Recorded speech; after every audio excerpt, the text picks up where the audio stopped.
Ele é Olha muito só, bom. Felipe, eu adorei, estava lá vendo o release um pouco do espetáculo, aí eu disse, nossa, que ideia nova, fazer assim um documentário teatral, é isso a ideia, né? Sim, sim. Aí eu vi que é nova coisa nenhuma, que Piscator, achei muito erudito, que Piscator no começo do século XX. Então, explica para mim qual é a ideia. Sim, pois é. O Cabeça, um documentário cênico, é uma peça de teatro documentário a partir do LP, na época, agora álbum, ou sei lá, como queiram chamar hoje em dia. Era LP, não era nem CD. Era LP, caramba, 30 não, anos. Não tinha CD, tinha Caramba. cassete, não, mas CD não tinha. Caramba, claro. E a Cabeça Dinossauro, mas a gente parte das músicas do disco e de histórias pessoais dos atores que na época eram adolescentes, pré-adolescentes. Tem dois que eram crianças, assim, mas, né? mas Literalmente. eu tinha 30 anos 12. atrás. Eu tinha 12 anos e a maioria tinha 13, 14, 15. Então, vocês têm lembranças, não, né? é o momento que você está começando a curtir música, né? Assim, entrando na juventude, na vida, né?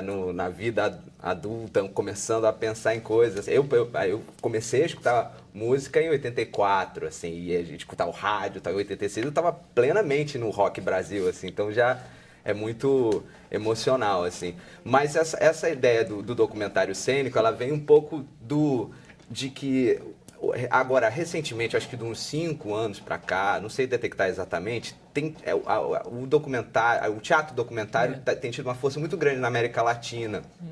Na Argentina, no Chile, no México.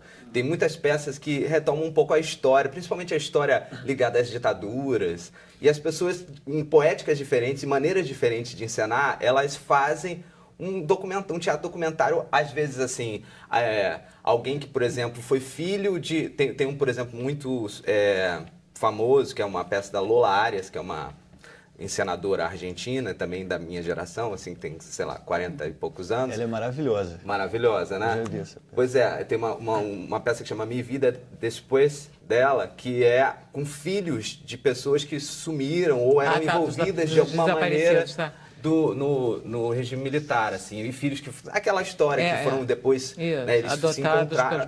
Então tem vários, assim, tanto esses como outros que... Bom, o pai era do exército, por exemplo, sei lá, tem... Então tem essa recriação da história, assim. Então eu acho que é um tipo de teatro que tem um compromisso com a história a partir da obra daqueles artistas ali, assim. Mas essa ideia de pôr... de projetar imagens da época, cada um faz de um jeito. Sim, a poética é bastante diferente, mas vem, assim, o teatro documentário como gênero detectado, assim, na história do teatro, ele vem do Piscator, do início do século XX, assim, era um teatro muito didático e tal, e assim, durante um tempo as pessoas negaram um pouco esse vínculo para não dizer que era um teatro antigo, né, uma coisa que era parecida com uma estética do começo do século XX, mas agora essas estéticas e poéticas são muito diversas, né? Então isso está voltando com uma força muito grande, assim. O que vocês fazem? Vocês recriam a banda? Não, a gente, na verdade, tem uma... Nós somos 8 em cena, como eram 8... Como por acaso? Como eram 8 na época, os Titãs, na época do Cabeça Dinossauro, no começo da banda, né? Mas é quase que uma pista falsa, assim, né? Nós todos tocamos em cena, né? Todos são músicos, então? Viramos, né? Um pouco. O Guilherme, por exemplo, é um que toca muito tudo, assim, mas somos todos atores, na verdade, de formação. Alguns já músicos, já tocavam, né? Já tocam e a maioria tocava alguma... Eu, por exemplo, eu toco baixo, mas eu nunca tinha tocado baixo, de fato. Eu tocava violão em casa, assim. Aprendemos, de fato, é um trabalho de música. Mas vocês tocam pra valer mesmo? Tocamos pra valer. E fica bom? Olha, fomos elogiados pelo Tony Belotto, para nosso prazer, assim. Olha só, vamos comprovar isso vendo o VT, hein? Olha só. Vamos lá.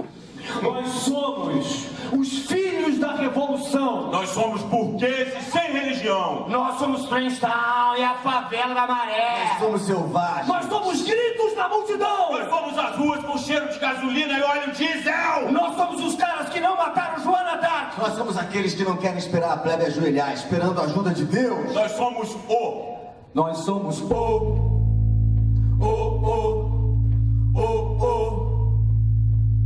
o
Felipe, eu vi esse show. Eu era pequena, entrei colada com a minha irmã lá. Olha só. Não podia ter entrado. Mas é um show bem forte mesmo, eu acho. É um show forte. E tinha uma crítica muito grande ao Brasil na época, né? Conta um pouquinho da história desse álbum. Politizado pra caramba. Eu ia falar LP, mas é álbum. Na verdade, então, acho que o que acaba resultando, assim, a peça, obviamente é uma peça que é uma homenagem aos Titãs, é uma celebração aos 30 anos do LP, né, do álbum. Né, que fez ano passado. Então tem um pouco da nossa história, do vínculo dessa minha geração com rock dos anos 80, né, assim, como a gente fala ali naquele trechinho da peça. Agora, ela resulta numa peça que ela fala mais do que tudo, fala menos sobre os Titãs e mais sobre esses 30 anos politicamente no Brasil e no mundo, assim. A partir das histórias pessoais nossas e das letras das canções, a gente vai nesse viés vocês saem político. Daquela época e vêm pra cá? Viemos pra cá. Uau! Também. A gente faz um paralelo a partir das... Porque utilizando as letras das músicas? Não, a partir dos temas das letras das músicas. A gente utiliza as letras das músicas porque o desafio a igreja... o desafio que a gente se propôs foi de tocar elas na íntegra, né? Todas elas na ordem do álbum, do disco, né? E uma das coisas que a gente também quis... foi uma decisão durante o processo, foi de fazer muito próximo dos arranjos originais das músicas, né? Porque eu acho que isso é um disparador de afeto nas pessoas, né? Lembrar, as pessoas imediatamente. reconhecem imediatamente, assim, já a partir do arranjo, né? Vocês chegaram a pensar na possibilidade de dublar? Não, Nunca foi, né? É porque, na verdade, essa peça, ela é a segunda peça de uma trilogia que chama Trilogia Paramusical, que tem esse viés, um pouco em cima da sua pergunta também, assim, de teatro que tem a música em cena, tocada em cena, mas que não necessariamente é o que hoje a gente reconhece como musical, né? Que acabou ficando vinculado muito a uma coisa de musical da Broadway e tal.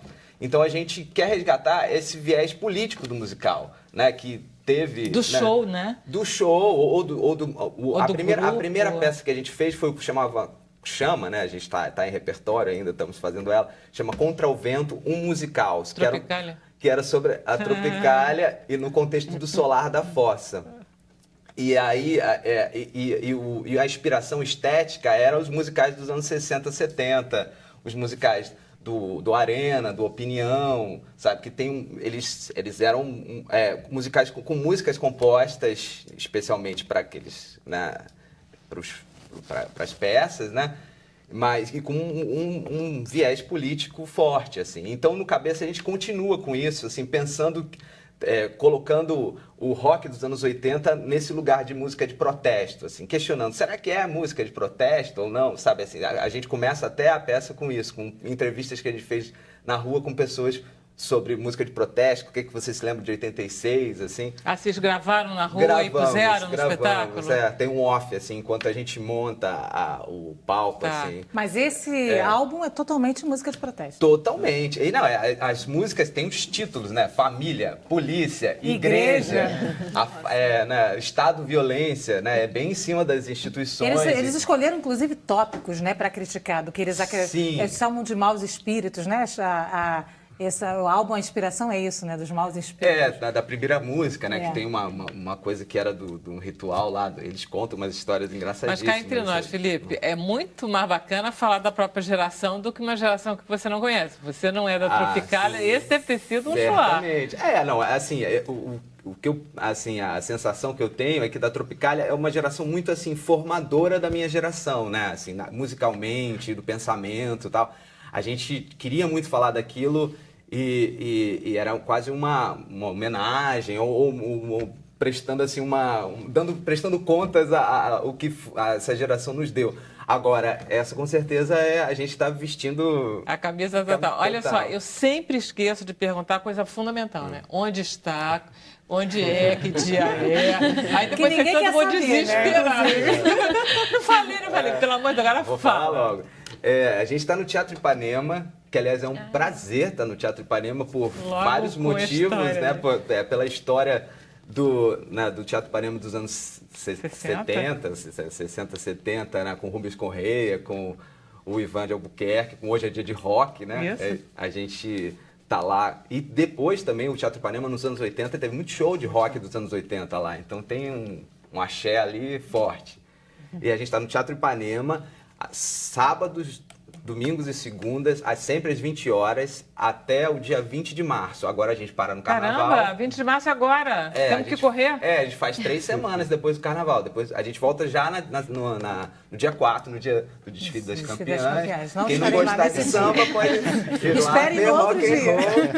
Mas, Felipe, vocês, como é que é a reação do público? É uma reação saudosista de cantar junto? Olha, a gente está muito feliz com o espetáculo e com a reação do público de modo geral. As pessoas, a recepção tem sido muito bacana. E uma coisa muito curiosa que tem acontecido é que assim, as pessoas da nossa geração, ou de um pouco mais, 40, 50 anos, assim, elas têm ido e aí elas voltam com os filhos de 12, 13 Para mostrar anos, os filhos, olha que fofo. Então é uma coisa muito emocionante. Porque eles assim. ouviram bastante isso, né? Quando eles tinham 30 anos no quarto, Foi, né? Bem alto, inclusive. A gente tem uma história, a gente teve o prazer de ter a presença do Tony Bellotto e do Charles Gavin, que são os titãs que moram... Quer dizer, o Tony ainda está na banda, né? E o Charles saiu, mas, enfim, são titãs e que moram aqui no Rio. Aí o Charles contou uma história ótima, assim, que ele foi, na primeira vez, assim, meio desavisado, que ele foi participar de um debate com a gente, e ele ficou, assim, adorou o espetáculo, ficou muito sensibilizado, assim, no final estava muito emocionado, ele falou assim, não, vocês têm que avisar, porque a gente já não é garoto, o Branco Melo já tem um negócio lá, uma válvula lá no coração, avisa se ele vier, não sei o quê. Aí ele falou assim, foi a homenagem mais bonita que a gente recebeu desde os primórdios até hoje em dia. E depois ele contou uma história, aí ele levou a filha dele, que tem 2 filhas, uma de 13 e outra de 11. A de 11 ficou muito assim mexida, porque a gente separa, a gente faz o espetáculo em 2 atos, lado A e lado B. A gente chama de lado A e lado B, fazendo 2 lados, então, na verdade. Que lá nem logo lhe pega, obrigada. Tem um intervalo e depois o lado B. Aí no lado A, que tem polícia, estado de violência, igreja, as músicas mais contundentes, assim, a menina ficou muito mexida. Ela falou, nossa, mas o mundo é assim, né? Porque dá uma certa sensação de você falar assim, nossa, 30 anos atrás... Já era esse negócio, cara. Composto ontem, né? Então, imagina uma menina de 11 anos... Mas aí, depois no lado B tem família, igreja, homem primata, tal, e a gente também trabalha de uma maneira um pouco mais, alegre e confessional dos atores, mais leve, assim, um pouco. E aí ela ficou um pouco mais tranquila, mas ficou com aquilo na cabeça e ficou, pai, você vai me explicar depois e tal. Aí disse que ele foi para casa, ela ficou com aquilo na cabeça, aí ela chegou para ele e falou assim, uns 2 dias depois, com o iPod dela, falou assim, pai, bota o Cabeça de Dinossauro no meu iPod. Aí depois, no outro dia seguinte, ele disse que ele passou lá, ela estava trancada no quarto escutando o disco. Aí ele falou assim, pô, vocês fizeram a minha filha conhecer o meu trabalho. Eu falei, pô, não precisa mais de nada, né? Depois disso. Muito bom, lindo, lindo. Nós vamos para o intervalo e vocês vão ficar no intervalo com notícia agora, que é direto de Brasília, tá? E a gente volta depois.